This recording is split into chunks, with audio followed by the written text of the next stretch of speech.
सबका स्वागत करती हूँ आपके अपने शो में जिसका नाम है वाह वाह क्या बात है।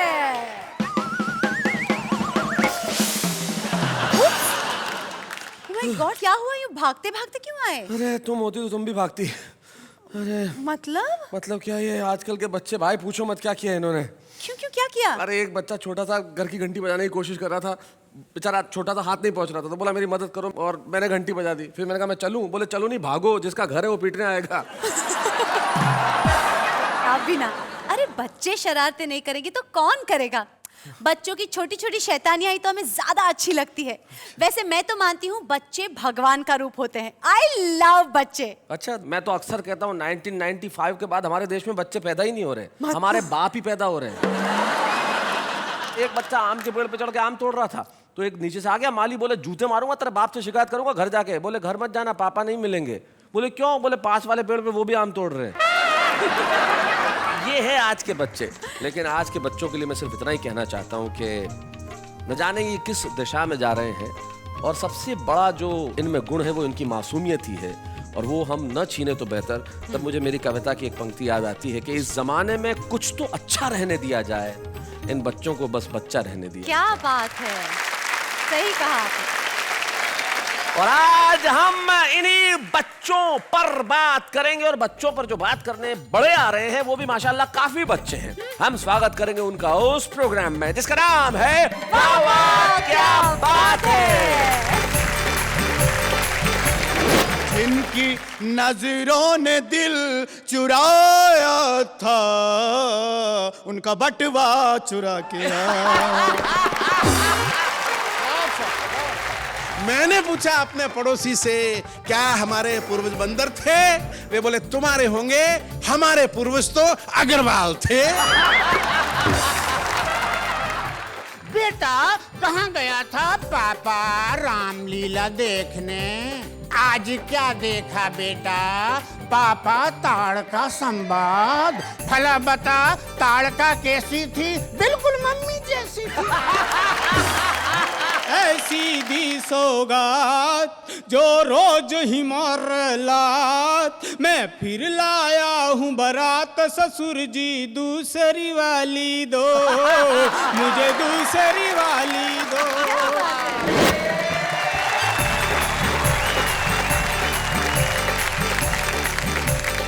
तो मित्र देखिए, आज हमारे साथ हमारे 3 कवि मित्र हैं। हमारे साथ गुरु सक्सेना है, श्री आशकर्ण अटल है जिन्होंने आज ही बाल डाई करवाए हैं, और सुंदर मालेगावी जी हैं जो तो डाई भी क्या असर करेगी, मेकअप नहीं असर कर रहा। आइए हम शुरुआत करते हैं हिंदी कविताओं के इस कार्यक्रम की जिसका नाम है वाह वाह क्या बात है। तो भाई, सुंदर सी महफिल को शुरू करने के लिए एक सुंदर सी एंकर मेरे साथ खड़ी है, और सुंदर सी कविता अगर हमें सुननी है तो सुंदर से वातावरण में, सुंदर ऑडियंस के बीच में सुंदर अल्फाज का प्रयोग करने के लिए क्यों न सुंदर को ही बुलाया जाए। तो सबसे पहले हमारे बीच में है सुंदर मालेगावी।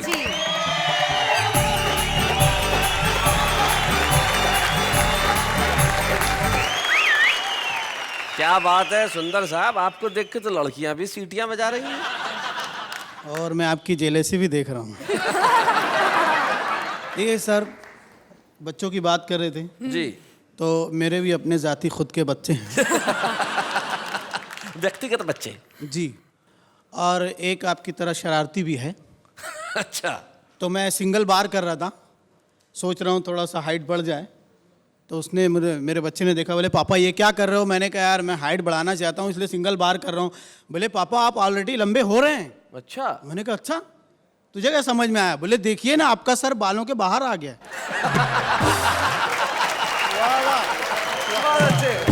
आइए सीधे मैं आपको कविता सुनाता हूँ। जी सुनाए।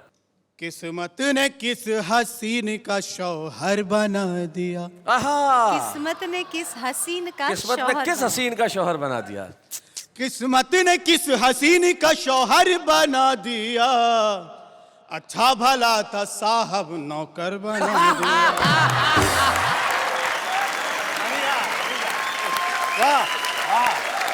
अच्छा भला था साहब नौकर बना दिया, और शादी से पहले मैं भी तो काला गुलाब था। क्या बात है। शादी से पहले मैं भी तो काला गुलाब था, उसकी निगाहे शौक ने गुल्लर बना दिया। अब पहले मैं एक चेक था 18 लाख का। ओहो, 18 लाख का। पहले मैं एक चेक था 18 लाख का, बेगम की ख्वाहिशात ने चिल्लर बना दिया। वाह वाह। आइए एक मतलब 2-3 शेरों जी इरशाद सुनाए। सिर्फ पगड़ी गवा के आया हूँ। अच्छा। सिर्फ पगड़ी गवा के आया हूँ, सर तो लेकिन बचा के आया हूँ। क्या बात है। और जिसको आती थी इश्क की मिर्गी, इश्क की मिर्गी। जिसको आती थी इश्क की मिर्गी, उसको जूता सुंगा के आया। और जिसकी नजरें थी मेरी मुर्गी पर, अच्छा। जिसकी नजरें थी मेरी मुर्गी पर, उसको मुर्गा बना के आया। और दोनों बेगम लड़ेंगी परसों तक। दोनों बेगम। दोनों बेगम लड़ेंगी परसों तक, ऐसी पट्टी पढ़ा के आया हूँ। बहुत अच्छे। और जिनकी नजरों ने दिल चुराया था। क्या बात है। जिनकी नजरों ने दिल चुराया था, उनका बटवा चुरा के आया।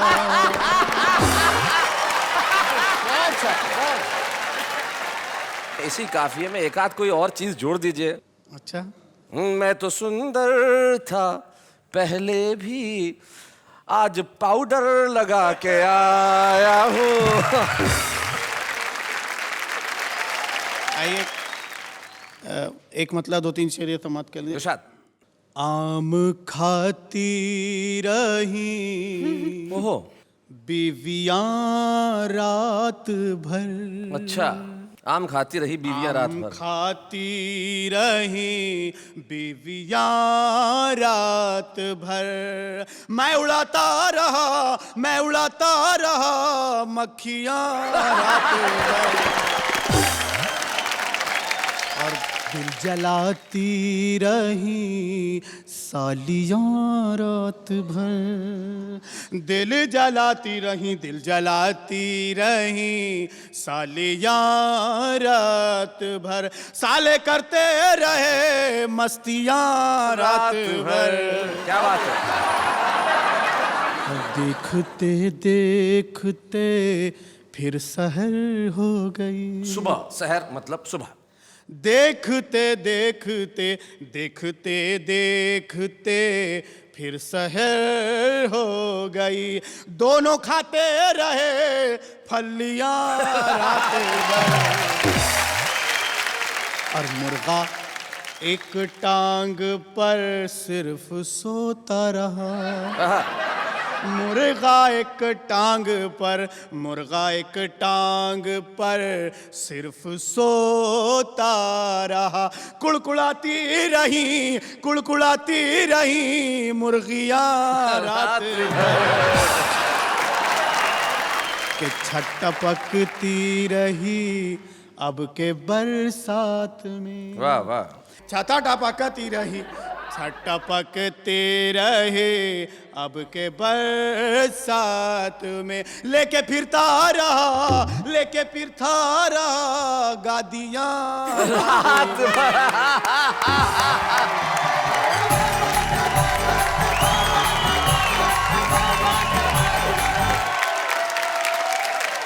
और और सुंदर ने था मुशायरा पढ़ा और बजती रही तालियां रात भर। क्या बात है।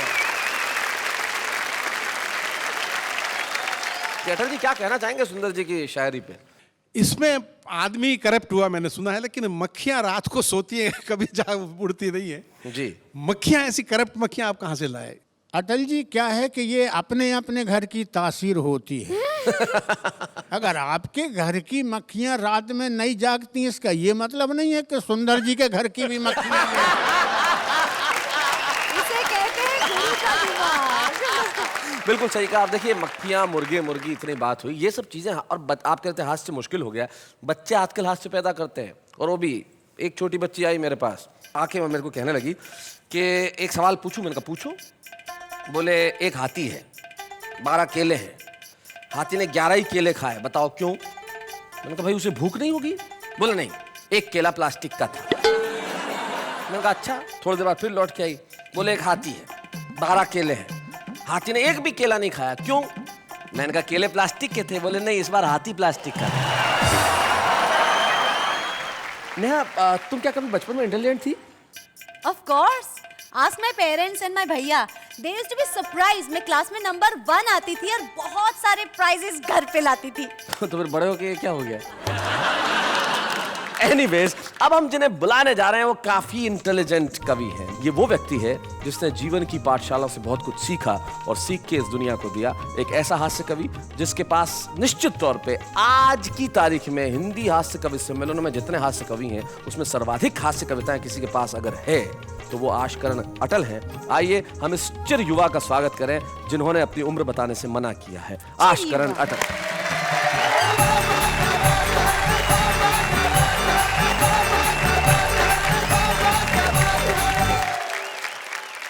जैसा कि आपको पता है, बच्चों के सवाल बहुत ही प्यारे होते हैं लेकिन उतने ही खतरनाक। और अब टीवी युग का बच्चा और होमवर्क की पीड़ा वाला एक बच्चा, 4 पंक्तियां देखिए। स्वागत। कि बच्चे ने पूछा होमवर्क करते करते, आदमी शादी क्यों करता है? अच्छा। बाप ने सवाल के वजन को तोला और फिर टालने के लिए बोला, आदमी शर्ट में बटन नहीं टांग सकता ना, इसलिए शादी करता है। अच्छा।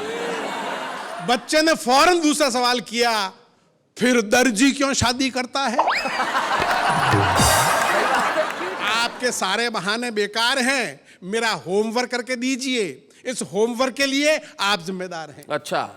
आपने शादी की तो मैं आया तो स्कूल गया जी। स्कूल गया तो ये होमवर्क मिला। अब ये होमवर्क मैं क्यों करूं? शर्ट में बटन टांकने आपको नहीं आते थे, उसकी सजा मैं क्यों भुगतूं?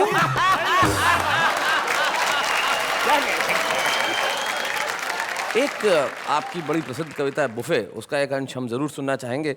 मैंने बहुत साल पहले एक 5 स्टार होटल में खाना खाया था, उसका एक छोटा सा वर्णन देखिएगा। बुफे दावत सिस्टम वो दावत है जिसमें हर समझदार मेहमान या तो घर से खाना खाकर आता है या वापस घर जाकर खाता है। वापस घर जाकर खाता है। हर स्वाभिमानी आदमी को कम से कम 3 बार कतार में खड़ा होना पड़ता है। और ज्यादा से ज्यादा कितनी बार, ये उसकी भूख और बेशर्म होने की क्षमता पर निर्भर करता है। बेशर्म। और इतनी बार लाइन में लगने के बाद कोई भला आदमी तो इतना दुखी हो जाएगा कि फिर ठीक से खाना ही नहीं खा पाएगा। जी। और पंक्ति देखिए कि बुफे दावत में कौन सैकड़ों बार खा चुका पुराना खुर्राट बुफेबाज है? बुफेबाज। कौन खुर्राट बुफेबाज है और कौन नया मेहमान है? इसकी पहचान बहुत आसान है। पुराना अपनी प्लेट में जरा सा 1-2 चम्मच खाना ऐसे धर लाता है जैसे सत्यनारायण का प्रसाद लाया हो। अच्छा। जबकि नया अपनी प्लेट में खाने की हर डिश ऐसे भर लाता है जैसे कोई भिखारी 10 घरों से भीख मांग कर लाया हो। तो मैं भी एक दिन नया नया बुफे दावत में गया। युद्ध क्षेत्र की तरह फैला बड़ा सा हॉल, ऊपर से 5 स्टार होटल का आतंकित माहौल, ढाल और तलवारों की तरह प्लेटों और चम्मचों की आवाजें, और उसमें चक्रव्यूह में फंसे अभिमन्यु स्वामी। अच्छा। मैंने कूपन लिया तो ऐसा लगा जैसे खाने का लाइसेंस मिल गया। खैर मैंने थोड़ी सी सलाद, थोड़ी सी चटनी ली, 1 चम्मच पनीर, 1 चम्मच दाल मखनी ली, 1 रसगुल्ला और 2 पूड़ियां ली तो देखा कि प्लेट तो भर गई। अच्छा। अच्छी अच्छी सब्जियां तो रह गई जी। अब पीछे लंबी कतार, आगे फिल्म उतारता वीडियो कैमरा। मैं बाकी पकवानों को ऐसे देखते हुए निकला जैसे सकल पदार्थ या जगमाही कर्महीन नर पावत नहीं। भाई क्या बात है। बढ़िया। और एक सीन आपके साथ में हुआ होगा कि प्लेट में कटोरियां रखता तो खाने के लिए स्थान नहीं बचता। सही बात है। और बिना कटोरी के खाना लिया तो दाल में रसगुल्ला और रायते में सब्जी मिल गई। और पता नहीं क्या मिलकर पता नहीं कौन सी डिश बन गई। जी।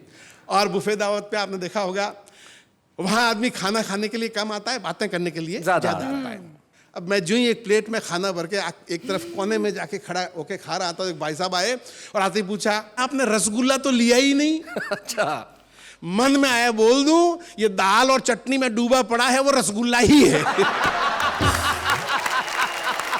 बहुत अच्छे।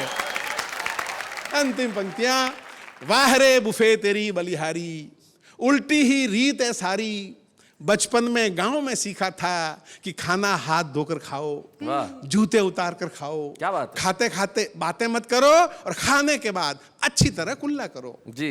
उस दिन वहां सब बिना हाथ धोए और जूते पहन के खा रहे थे, खाते खाते बातें भी किए जा रहे थे और खाने के बाद मेरे बेटे किसी ने कुल्ला नहीं किया। क्या बात है। भारतीय संस्कृति में ऐसों को गंवार कहते हैं। क्या बात है। उस दिन 5 स्टार होटल में पता चला वहां कुल्ला करने वालों को गंवार समझते हैं। क्या बात है। वाह वाह वाह वाह वाह वाह।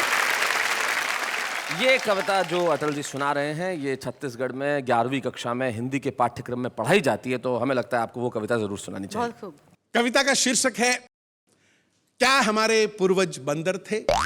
घर में पाते ही एकांत मैं रटने लगा डार्विन का सिद्धांत। हमारे पूर्वज बंदर थे, हमारे पूर्वज बंदर थे, और जब मैं रट रहा था तब पिताजी अंदर थे। बहुत अच्छे। तब पिताजी अंदर थे, वे आए और चिल्लाए, ये क्या बकता है, पूर्वजों को बंदर कहता है। सोचा था पढ़ेगा लिखेगा, बाप दादों का नाम रोशन करेगा, नाम रोशन करना तो रहा दूर, उल्टे बता रहा उनको लंगूर। पिताजी ने खींच के एक हाथ दिया। मैंने डार्विन साहब को याद किया कि आप तो मर गए, मेरी जान को मुसीबत कर गए। जी। बंदर को पूर्वज मानू तो घर में पिटाई और ना मानू तो स्कूल में धुलाई। जी। मैंने सोचा सबसे पूछा जाए और फिर किसी नतीजे पे पहुंचा जाए। मैंने पूछा अपने पड़ोसी से, क्या हमारे पूर्वज बंदर थे। वे बोले तुम्हारे होंगे, हमारे पूर्वज तो अग्रवाल थे। बहुत अच्छे। पंक्ति देखिएगा जी। कि दादाजी एक दिन सायंकालीन आम के एक भयंकर शौकीन अपने मित्र राम दुलारे के संग बाजार को गए। आम का दाम सुन राम दुलारे राम को प्यारे हो गए। दादाजी मुंह लटकाए घर वापस आए। मैंने दादाजी से पूछा, क्या आदमी पहले बंदर था। दादाजी बोले रोते रोते, काश हम आज भी बंदर होते तो राम दुलारे यूं नहीं मरता। क्या बात है। क्या बात है। काश हम आज भी बंदर होते तो राम दुलारे यूं नहीं मरता, किसी पेड़ पर चढ़ता, जी भर के आम चूसता, न बाजार जाता न भाव पूछता। भाई क्या बात है। राम दुलारे बहुत अच्छा। मैंने एक मदारी से पूछा, वाह। क्या आदमी पहले बंदर था। वो बोला, देख भैया, हम आदमियों को बंदर से मुकाबला नहीं करना चाहिए। कहां आदमी कहां बंदर, आदमी की आज क्या है कदर। मैं जगबीती नहीं आप बीती सुना रहा हूं, अपने घर की बात बता रहा हूं। मेरे एक बंदर जैसा बेटा है और एक ये बेटे जैसा बंदर है। वाह वाह वाह वाह, क्या बात है। बहुत अच्छे, बहुत बढ़िया। मेरे एक बंदर जैसा बेटा है और एक ये बेटे जैसा बंदर। मैंने इसे नचा नचा कर उसे पढ़ाया लिखाया, वाह वाह, एमए पास कराया। 3 साल हो गए, वो आज भी नौकरी के लिए मारा मारा फिरता है और ऐसे में ये बंदर मेरे पूरे परिवार का पेट भरता है। भाई क्या बात है भाई, बहुत अच्छा, बहुत बढ़िया। देख भाई, ये हम आदमियों को बंदर से मुकाबला नहीं करना चाहिए। हर एक की बात ने मन को छुआ। वाह, उत्तर तो नहीं मिला, पर एक प्रश्न और उठ खड़ा हुआ। अब मैं ये नहीं पूछता कि क्या आदमी पहले बंदर था, वो प्रश्न खड़ा है वहीं का वहीं। आजकल मैं पूछता हूं, आदमी भी आदमी है कि नहीं? क्या बात आदमी है, भी वाह आदमी। वाह वाह वाह, बहुत बढ़िया।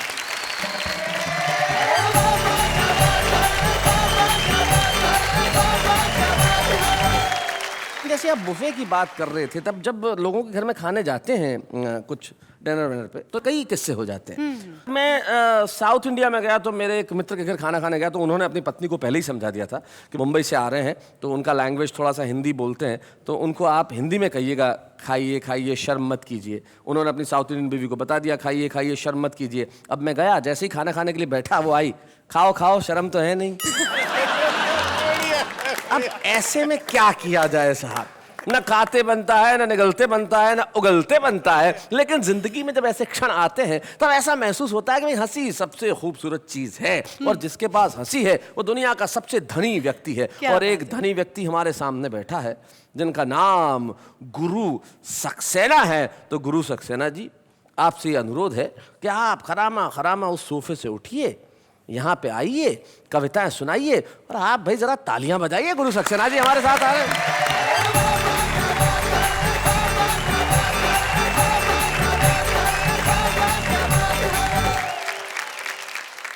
हमारे अटल जी बड़े कवि हैं, लेकिन हमारे हिंदी साहित्य की परंपरा में किसी ने भी सूर्य को कोई उपमा नहीं दी आजकल जी। किसी भी कवि ने इसका प्रयोग क्यों नहीं किया? हर कवि जानता है कि सूर्य बहुत खतरनाक देवता है। अच्छा, उसके 2 बच्चे हैं, एक बच्चा है शनि, दूसरा यमराज।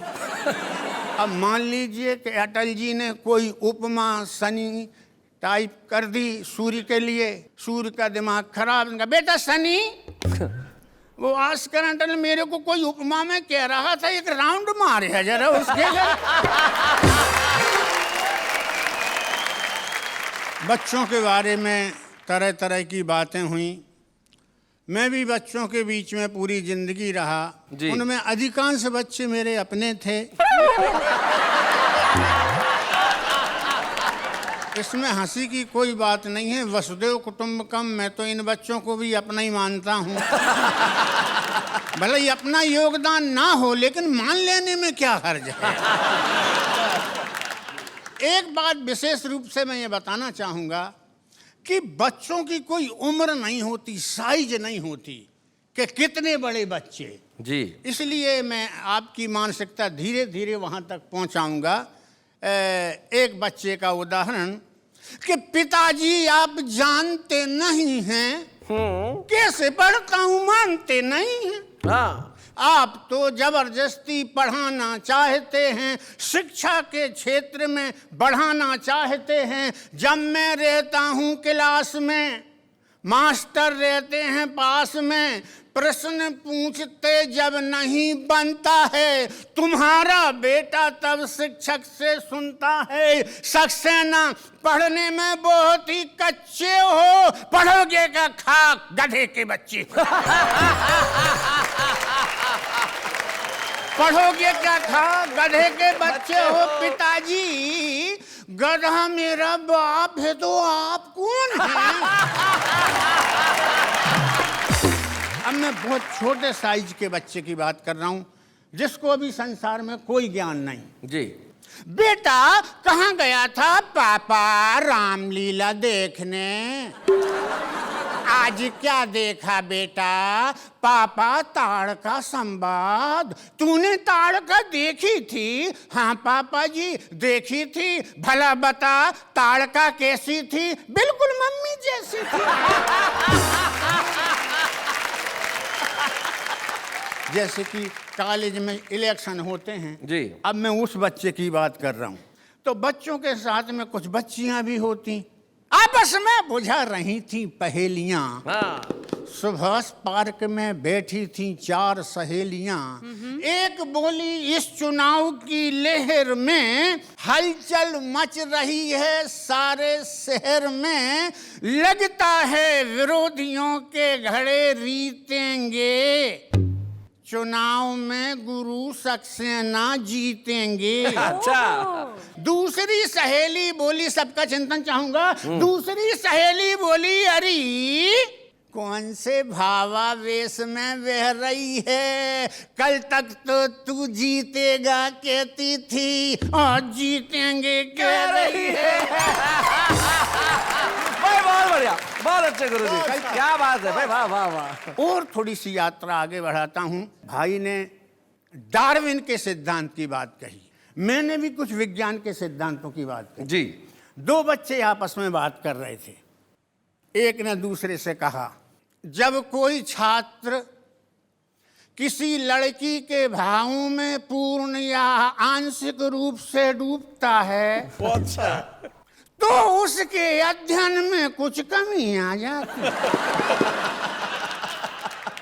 और यह कमी लड़की द्वारा हटाए गए संकोच की मात्रा के बराबर होती है भाई, बहुत अच्छे। अपने अनुभव से मैं विज्ञान से जोड़ते हुए एक रचना और पढ़ने की कोशिश करूंगा जी।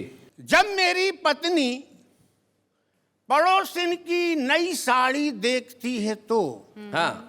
हाइड्रोजन गैस बनकर जलने लगती। अच्छा।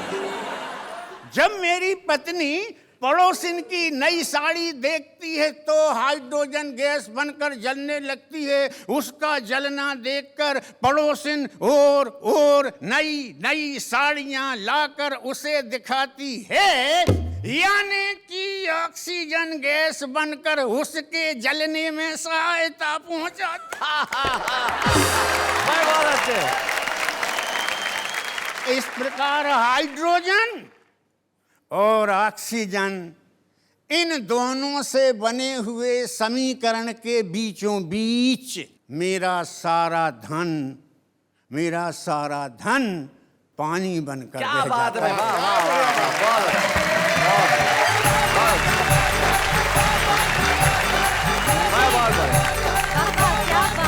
अच्छे।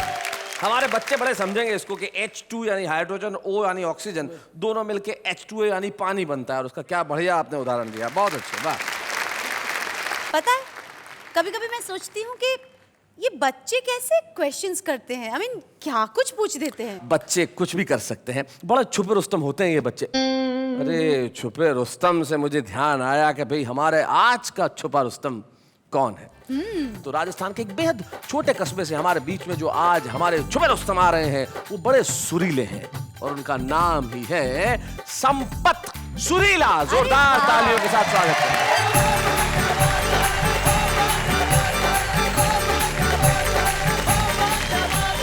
देश के बड़े बड़े कवि यहाँ विराजमान है, और वाह वाह क्या जोड़ी है, बहुत ही लाजवाब जोड़ी। भगवान ये जोड़ी सलामत रखें।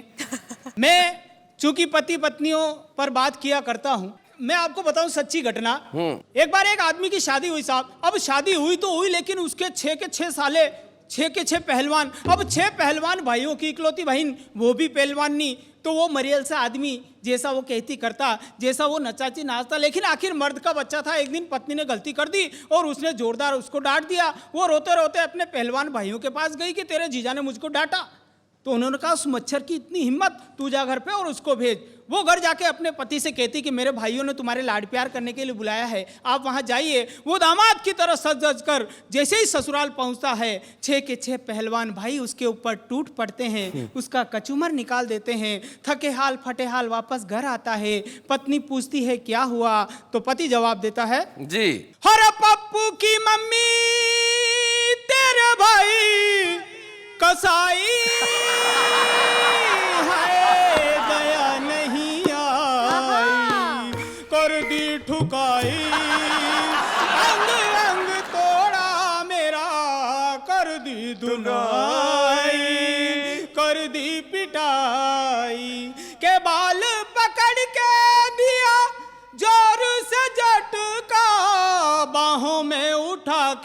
मुझे जमीन पे पटका, जूते और चप्पल से कर दी ऐसी सुताई है, तालियां बजाई।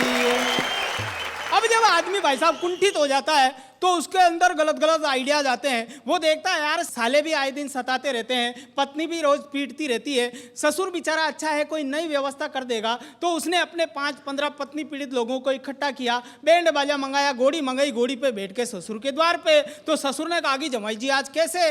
तो जमाई ने जवाब दिया, और ऐसी दी सौगात जो रोज ही मार लात, मैं फिर लाया हूँ बारात ससुर जी दूसरी वाली दो, मुझे दूसरी वाली दो। अरे लड़की है तेरी अनाड़ी, जैसे बैल हो बिन गाड़ी, इसलिए जाए भले कबाड़ी, मुझे दो दूसरी वाली दो। आजकल के नौजवान बच्चे तरह तरह की चीजें इस्तेमाल करते हैं हेयर स्टाइल बनाने में। मेरे को एक सच्ची घटना याद है। एक बार एक लड़के के बड़े सुंदर सुंदर बाल, बड़ी बड़ी मूछें, बड़ी बड़ी दाढ़ी। एक लड़की ने उसको देखा और देखते ही उसके बालों पे फिदा हो गई कि शादी करूंगी तो इसी सुंदर बाल वाले लड़के से, वरना जिंदगी भर कंवारी रहूंगी। बात शादी तक पहुंची, लेकिन एक शर्त रखी कि ये लड़का अपने बाप के साथ विदेश जाएगा, 1 साल के बाद पुनः लौट के आएगा तो तेरी शादी इससे कर दी जाएगी। लड़की ने कहा कि मैं तो इसके बालों से इतनी मोहब्बत करती हूँ, 4 साल भी इंतजार कर लूंगी। लड़का अपने बाप के साथ विदेश जाता है, वहां पाश्चात्य संस्कृति में रंग कर माथे पे जाने क्या क्या लगाता है। थोड़े दिनों बाद तो बिल्कुल सारे बाल उड़ जाते हैं, गंजा हो जाता है। हिंदुस्तान लौट के आता है, लड़की लड़के को देख के कहती है, भैया तू नहीं बन सकता मेरा सैया, तू तो ये बता दे कि ये हाल हुआ कैसे। के तेल था खुशबू वाला, तेल था खुशबू वाला, माथे में जो ही डाला, धीरे धीरे उड़ने लगे बाल, हूँ तभी से टकला मेरी जान, काली दाढ़ी और मूछे पर इनको कौन पूछे, इच्छा यही है मेरी सिर पे हो काले गुच्छे, चेहरा सजनी को भाए और वो मेरी हो जाए, बगिया है उजड़ी उजड़ी इसमें हरियाली आए, तन मेरा था स्वदेशी चीजें अपनाई विदेशी, फिर कैसे बचाता खुद कमाल, दिखने लगा है चमकीला चांद। अब इतना करते हुए भी उस लड़के के माथे पे 2 बाल बच ही गए। अच्छा, अब वो दोनों बाल आपस में बात कर रहे हैं, यार ये लड़का जाने माथे पे क्या क्या लगाता रहा, फिर भी इसके माथे पे हरियाली नहीं आई। हम दोनों बाल आपस में एक काम करते हैं, हम दोनों बाल आपस में शादी कर लेते तो हमारी जो संतानें होगी जिससे इसका पूरा माथा हरा भरा हो जाएगा। तो दूसरे वाले बाल ने कहा नहीं, हम ऐसा नहीं कर सकते। कि क्यों? क्योंकि हमारे हिंदुस्तान में बाल विवाह करना कानूनी अपराध है। एक पेरोडी और निवेदन करता हूं, हमारे देश के राजनेता के फांकते रहते हरदम शेखी बगारे, भोली भाली जनता को गर्त में उतारे, भोली भाली जनता को गर्त में उतारे, तेरे भ्रष्ट भ्रष्ट वादे गणतंत्र को हिला दे, गणतंत्र को हिला दे, तेरे भ्रष्ट भ्रष्ट वादे। आतंकवाद है, नक्सलवाद है, तेरे ही कारण यहाँ जंगल राज है। क्या बात है? बेरोजगारी, भ्रष्टाचारी, काला बाजारियों का तू सरताज है, काला बाजारियों का तू सरताज है, तेरे सस्ते सस्ते प्यादे क्या बात है? बुनियादों को हिला दे, बुनियादों को हिला दे, तेरे भ्रष्ट भ्रष्ट वादे। बहुत बहुत आभार। क्या बात है, वाह।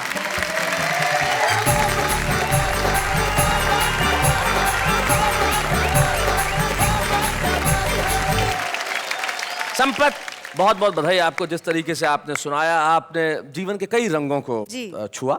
हम चाहते हैं कि आप संभावना से सफलता तक पहुंचें। हम चाहते हैं कि आप वहां पहुंचें जहां सिर्फ उन्नति हो, तरक्की हो, प्रगति हो। आपकी जीवन के अंदर इन खुशियों को भरने के लिए हम आज आपको वाह वाह क्या बात है की ओर से हमारे छुपे रुस्तम के रूप में एक स्मृति चिन्ह प्रदान करना चाहते हैं। मैं हमारे कवि मित्रों से अनुरोध करूंगा कि वो यहाँ आए और हम स्वागत करें संपत सूर्य। हंसी गिरने वालों के सब ही आभारी है, कविता सुनाने वाले अब सबके साथ हैं। बाबा क्या बात है, बाबा क्या बात। भाई गुरु सक्सेना, सुंदर मालेगामी और आशकन अटल का साथ है तो वाह वाह क्या बात है। हमारे एक कवि मित्र थे श्याम ज्वालामुखी, जो इस दुनिया में नहीं रहे, पर वो एक बहुत बढ़िया बात कहते थे, कठिन लिखना कठिन काम नहीं है, लेकिन सरल लिखना बहुत कठिन है। तो ये जो सरलता है ये बड़ी कमाल की है। जैसे हमारे कॉलेज के दिनों में लड़कियां अपनी सहेलियों को खत लिखती थी, तो उसमें लिखती थी कि बाथरूम में कपड़े कूट कूट के धोती हूँ और सहेली तेरी याद में फूट फूट के रोती हूँ। तो ये जो कूट कूट से फूट फूट की जो तुक है वो हमारा आम आदमी करता है। तो ये जो आम आदमी होता है वो कहीं ना कहीं कविता लिखने का कारण ढूंढ ही लेता है। जैसे हमारे ये दोस्त दुकानदार से, मैडम एक प्रोडक्ट ले लो, बहुत अच्छा है। अबे फ्लोटिंग बनकर मेरा एक बच्चा है। ये जमीन रो रही है, ये आसमां रो रहा है, नॉनसेंस, ये सब क्या हो रहा है? सुबह उठने का बहाना है, करता हूँ योगासन। बहाना वाना कुछ नहीं, सुबह जॉगिंग पे आती है मेरी पड़ोसन। प्यार कभी खत्म नहीं होता है। लड़का एक लड़की से ब्रेकअप करके अगले ही दिन दूसरी के पीछे होता है। शादी की है 7 जन्मों तक निभाऊंगी, पर इतना याद रखना शॉपिंग भी उतनी ही कराऊंगी। तुम तो कहते थे एक्शन। तुम तो कहते थे लाऊंगा चांद तोड़कर, तुम तो कहते थे लाऊंगा चांद तोड़कर, पहले दिखाओ इस डब्बे का ढक्कन खोलकर।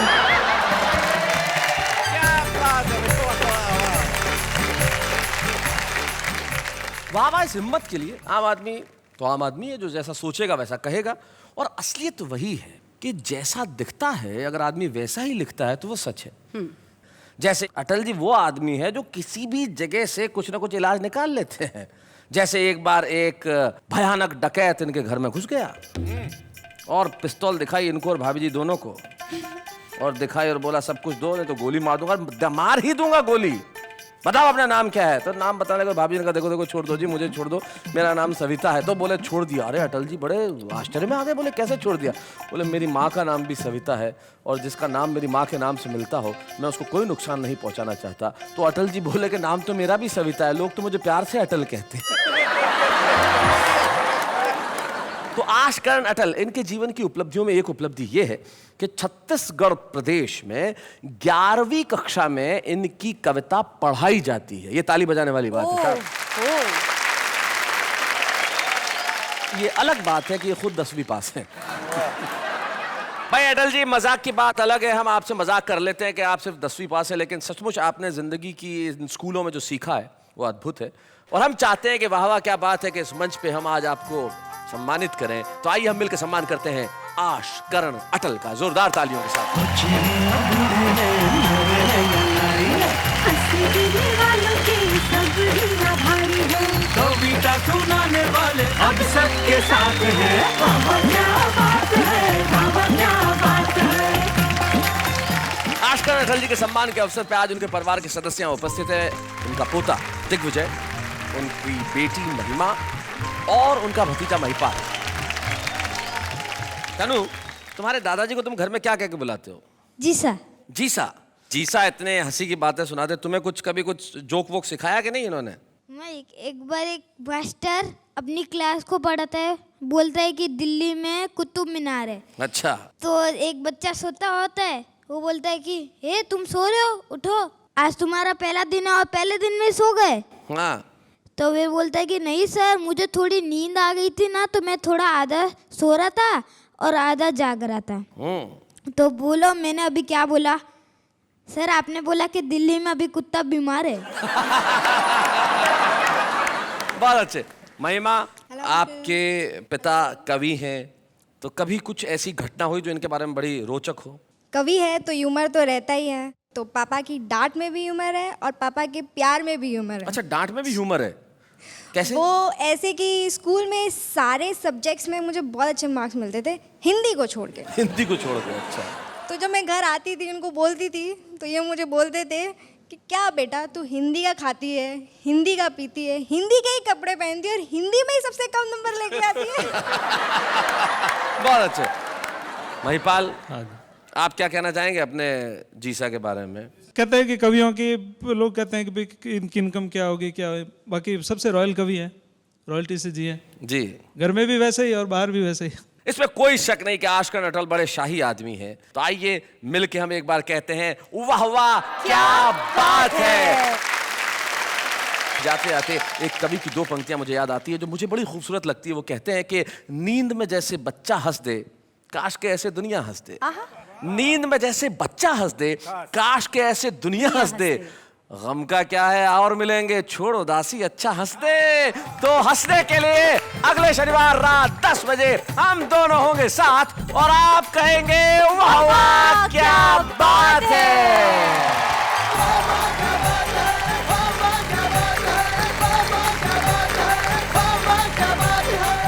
ऐसे और भी मज़ेदार वीडियो के लिए हमारे चैनल को लाइक, शेयर और सब्सक्राइब करें।